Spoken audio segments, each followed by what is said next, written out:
ក្នុងជីវិតរស់នៅប្រចាំថ្ងៃមនុស្សម្នាក់ៗតែងជួបប្រទះនៅរឿងរ៉ាវជាច្រើនទាំងរឿងគប់ចិត្តនិងរឿងមិនគប់ចិត្តកត្តាដែលកំណត់ថា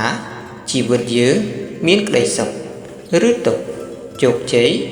ឬបរាជ័យគឺអាស្រ័យលើចិត្តនេះឯងមនុស្សដែលពូកែអប់រំចិត្ត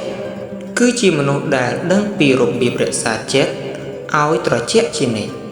ទោះបីជាស្ថិតក្នុងស្ថានភាពក្តៅក្រហាយយ៉ាងណាក៏ដោយចិត្តក្តៅឬកំហឹងគឺប្រៀបដូចជាភ្លើងដែលដុតបំផ្លាញ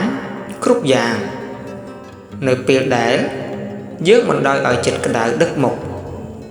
បាត់បង់សតិសម្បញ្ញៈយើងងាយនឹងនិយាយពាក្យសម្ដីអសុរោះឬធ្វើឲ្យសកម្មភាពឈួតលីលាដែលធ្វើឲ្យយើងស្ដាយក្រោយពេញមួយជីវិតបំផ្លាញទំនាក់ទំនងមិត្តភាពសេចក្តីថ្លៃថ្នូរនិងសុភមង្គលក្នុងគ្រួសារអាចរលាយបាត់ភ្លាមដោយសារតែភាពឆេវឆាវមួយពេលប៉ះពាល់សុខភាពមនុស្សដែលឆាប់ខឹងងាយនឹងជួបបញ្ហាសុខភាពដូចជាជំងឺបេះដូងសម្ពាធឈាមនិងភាពតានតឹងក្នុងខួរក្បាលផ្ទុយទៅវិញការរក្សាចិត្តឲ្យត្រជាក់គឺជាទឹក